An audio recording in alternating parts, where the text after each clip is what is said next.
Yo, what's going on, YouTube, and welcome back to Goal Line Hockey. It's your boy, Kevin Forte, and we have to go over the Dallas Stars. This could be a huge NHL trade deadline for the Dallas Stars. They may be the highlight of this year's deadline because, well, the Dallas Stars could be going in a different direction this summer, and it may start at this year's trade deadline. So we'll be going over that in today's video. So the key thing we have to look at here is three particular players this summer that are unrestricted free agents for the Dallas Stars, and they likely will not be re-signing with the Dallas Stars. Now, there is an argument to be made for one of these guys that they may come back to Dallas, but other than that, the other two, it pretty much looks like a for sure gone conclusion that they will be out of the Lone Star State this summer. The first one we're going to go over is Alexander Rajulov. Rajulov has been with the organization for a couple of years now. He was a part of a trade with the Dallas... Oh, no.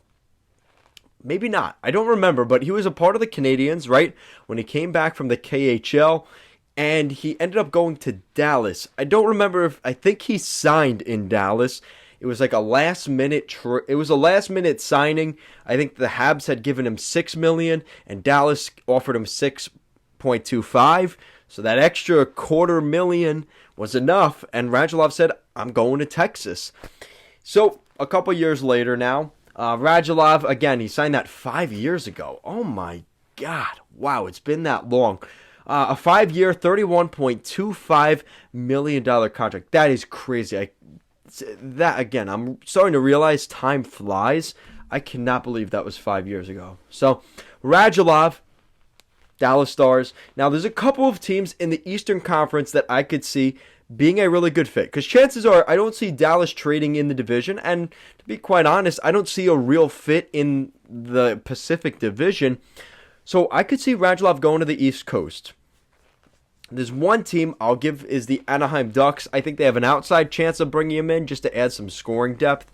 But they're firing on all cylinders right now. With Troy Terry, Trevor Zegras, and everybody else there, they don't even necessarily need Rajulov. And they might not want to give prospects up quite yet. I think the Dallas Stars the Anaheim Ducks are still at the end stages of their rebuild. I don't think they're ready to give up an asset for Rajulov quite yet, or at least not the value that some of these other teams in the Eastern Conference would be willing to give up. And some of those teams, the Washington Capitals, I think would be a nice fit. Again, we've seen the Capitals do this before. They brought in Ilya Kovalchuk at the trade deadline to play alongside Kuzi and Ovechkin, right? So there is definitely reason to believe that the Capitals, Brian McClellan and staff there could bring in a guy like Rajulov, and they aren't afraid to make big moves at the deadline. We saw just last year they brought in Anthony Mantha to add to that group with Tom Wilson, Ovechkin, Backstrom, Kuznetsov. They've got and that guy Ovechkin too, right?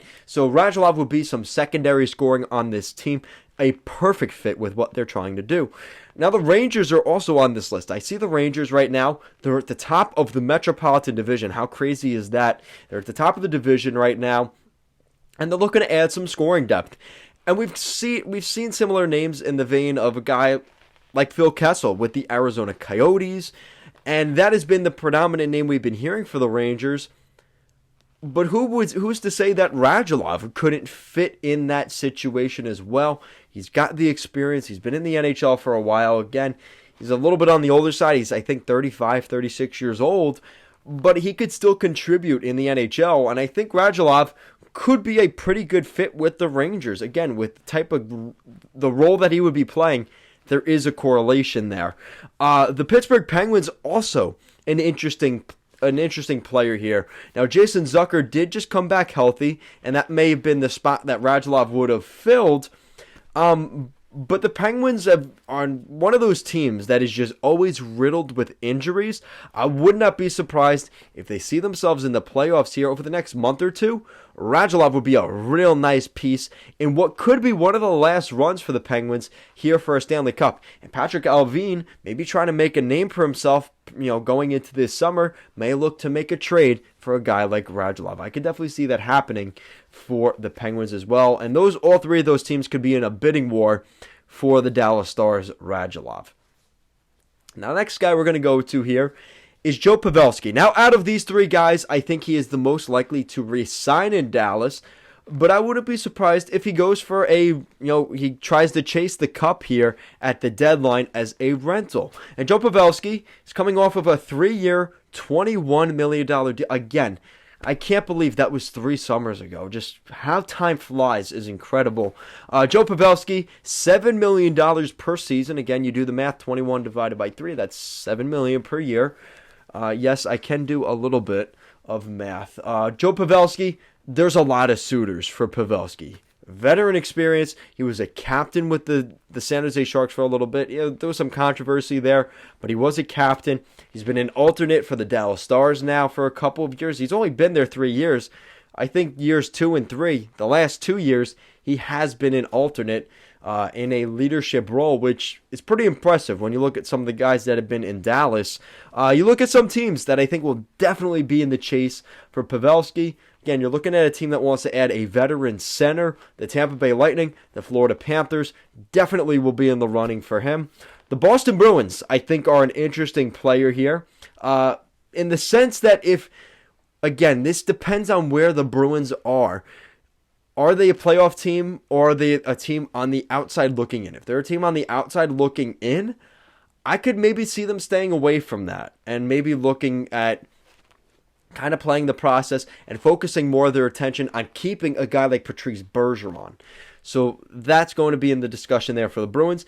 The Red Wings right now are on the outside of the playoffs looking in, but they're a team that needs a center. And if they want to get in that playoff chase, Steve Yzerman may be able to make a move with the Dallas Stars and Jim Nill to bring in Pavelski, a veteran guy.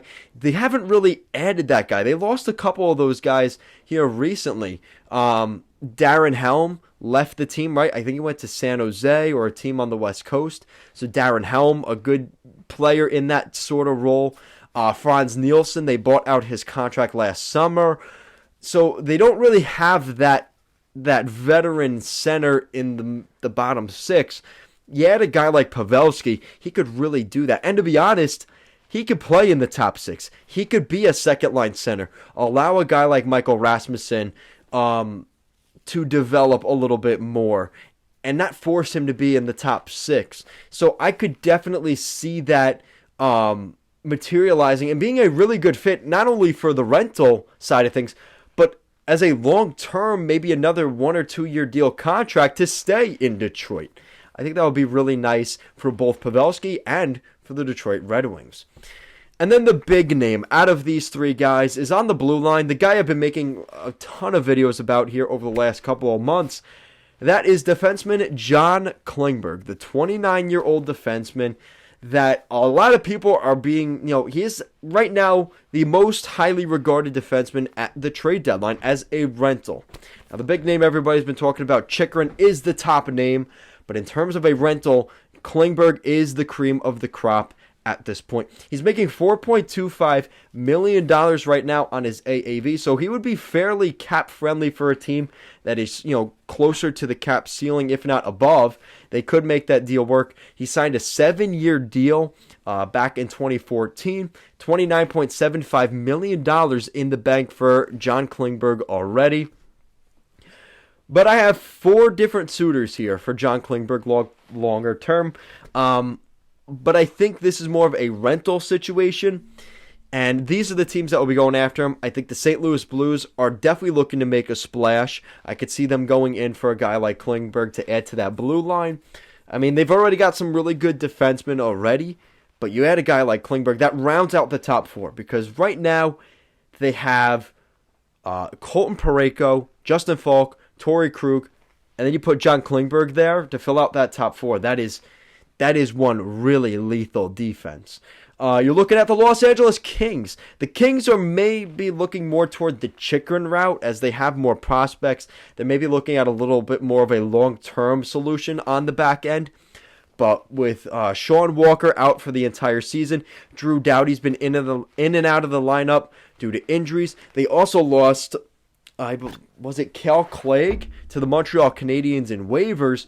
They're looking for defense. And if they had a guy like Klingberg, again, more of a rental situation, but I could see the LA Kings maybe looking to go that route. again, a little bit cheaper. So if they're looking at it in terms of cheap, they could do that. And obviously the Florida teams, again, the Tampa Bay Lightning and the Florida Panthers. Those are two very teams that are going to make a splash at the deadline. I could really see it. I think Tampa, based off of what they're doing, again, they're looking to three-peat. They're going to drop everything. They're going to give up limbs to keep this thing going. And Julian Breezeball could be looking at Dallas and asking Jim Nill, yeah, what's the price? I mean, the thing is, I've made a video already on this. They have a lot of good young players. And a lot of my Dallas fans, you guys have been saying in the comments, you would like to see more young scorers come in. A guy like Taylor Radish could be a great addition in that regard. Boris Kachuk, more of a power forward guy. But Tampa has those prospects that they can give up. So if they're willing to do it, there could definitely be a deal done there. I've heard for John Klingberg, and this is another video maybe I'll talk about, but Lundell, Spencer Knight, and a first-round pick could be the price tag. That could be really interesting for the Dallas Stars if they could get that much from the Florida Panthers as a rental. That would be really hard for the Dallas Stars to say no. So that is it for today's video. The direction of the Dallas Stars is going to be interesting over the next couple years because you look at their core guys, right? Tyler Seguin, Jamie Benn, Ben Bishop. There's going to be a lot of change to this team here. And I think this will be the beginning of the new direction in Dallas. I've already made a video on this, but we're starting to hear more trade chatter with things picking up. And like I said, they're still, the problem is you look at some of their contracts. Jamie Benn has 4 years left on that really gaudy $9.5 million contract. He's 32 years old. That's going to take him till he's 36. Tyler Seguin, he's got 6 years left. He'll be 35 at the end of that deal. And everything else, Radek Faksa, 4 years. Everything else, for the most part, it's kind of like up in the air. And you have to re-sign Jake Ottinger this summer. That's going to be a big, there's going to be a big deal about that. Looking up front, Jason Robertson, who was up for Rookie of the Year last year, he's up for another contract. Rupe Hintz is due for an extension next year. Joel Kiviranta. So there's going to be some big contracts coming down the line for Dallas, and they're going to need the cap space. And again, it comes down to cap space at the end of the day and having the roster space.